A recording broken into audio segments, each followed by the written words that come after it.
দাদা হুজুর জিন্দাবাদ। চ্যানেলটি সকলে সাবস্ক্রাইব করুন এবং লাইক এন্ড কমেন্ট শেয়ার করুন।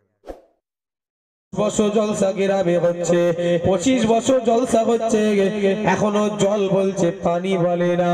মুজাদ্দিদুজ্জামান দাদা হুজুর পীর কেবলার সামনে 1 তারিখে যে মানুষটা চেয়ার আপনাদের গ্রামে আছে, ওই মানুষটা 1 তারিখে ওনার ছোট ছেলে হযরতে জুলফিকার আলী সিদ্দিকী রাহমাতুল্লাহ আলাইহি, যিনাকে আমরা ছোট হুজুর নামে চিনি।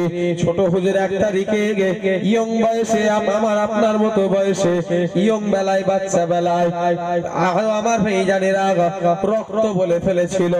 যখনই রক্ত বলে ফেলেছে, দাদা হুজুর কেবলার কানে আওয়াজ পৌঁছে গেছে। দাদা হুজুর বললেন, জুলফিকার কি বললে বাবা? এই জুলফিকার কি বললে বাবা? আব্বা জান আমি রক্ত বলেছি। বাবা কান ধরো বাবা, যে জীবনে আর রক্ত বলবে না, কান ধরো। দাদা হুজুর কেবলা যখনই বললেন, ছোট হুজুর পীর কেবলা কান ধরলেন। আব্বা জান জীবনে আর আমি রক্ত বলবো না, খুন বলবে বাবা। ও আমার ভাইজানেরা কেমন শিক্ষা দিয়েছে দেখে এলাম।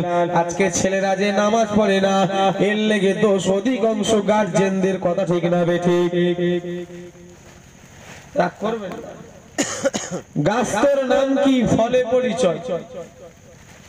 গাছ তোমার নাম কি, ফলে পরিচয়। আজ আপনাদের ছেলেরা নামাজ পড়ে না, এর লেগে দোষ গার্জেনদের। কারণ নবীর কথাটা মানিনি আমরা। নবী আমার বলছেন, ও ছেলেদের বাপেরা শুনে রেখে দাও, সন্তানের যদি 7 বছর বয়স হয়ে যায়, আল্লাহ রাসূল বললেন তোমার ছেলেকে নামাজের ট্রেনিং দাও। তুমি নিজে মসজিদে যাও আর তোমার ছেলেকে নামাজের ট্রেনিং দাও। রাসূলুল্লাহ 12 বছর বয়স পর্যন্ত নিয়ে যেতে বলেছে, অর্থাৎ 5 বছর। আপনার সন্তানকে যদি আপনি 5টা বছর মসজিদে হাত ধরে নিয়ে যান, ওই ছেলেকে আর মসজিদে আপনাকে নিয়ে যেতে হবে না, ও ছেলে নিজেই নামাজে চলে যাবে। কিন্তু বাপ হতভাগা নিজে পড়ে না, ছেলে পড়বে কি?